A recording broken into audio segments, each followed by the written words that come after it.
Dummies come in all different shapes and sizes. Some are the size of football players, and some are as small as toddlers and infants. It's really a whole family of dummies, and each one represents a person of a certain height and weight. They also vary in how they can be used. Some are specifically designed for rear tests, and others for side tests or front tests. To have the biggest effect on vehicle safety, it's important to test with the right one. To learn a little more about the different dummies we use, Linda and Griff have a few questions for me. This is kind of a broad question, but I'd like to ask you about the diversity of crash test dummies. So things like different genders, different weights, different ages, like what are the different kinds of dummies you have that represent people? Sure. When we're looking at the dummies, we're mostly looking at them in terms of size and weight. Okay. We have a variety of different sizes, ranging from about a 6-month-old to adults that are small female, mid-sized male, and large male.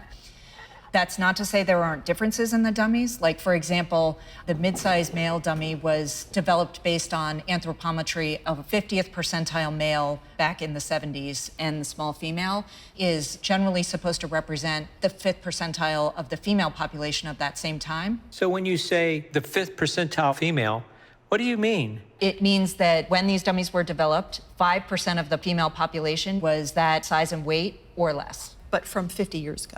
Yes. Have the percentiles changed in the American population since then? So in the American populations, they have absolutely changed. We've all gotten heavier. Our 50th percentile male dummy is about 170 pounds, which now represents about the average weight of the average woman. But the average woman still sits about 5 inches shorter than the average male. But regardless of whether it's a child or a female or a male, the insides would look the same. Yes, they are very similar, just likely different sizes. There might be some minor differences, but generally speaking, they look the same. Okay, so when would you use the little ones, like the infant, the toddler, the 6-year-old? Sure. The smaller dummies, the child-sized dummies, and our largest dummy, the 95th percentile male, we generally use them for research testing. Our smallest dummies are designed to help assess airbag interaction.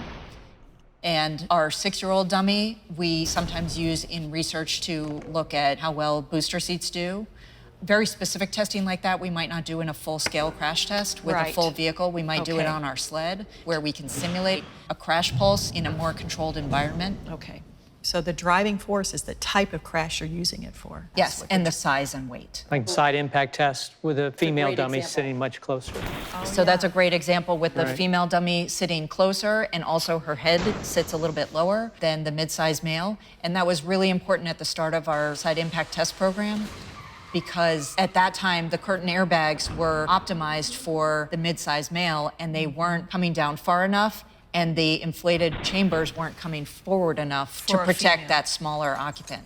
So we pick the dummy that is appropriate for the crash mode or the crash direction, and then we pick dummies based on their size and shape for the countermeasures we want to incentivize.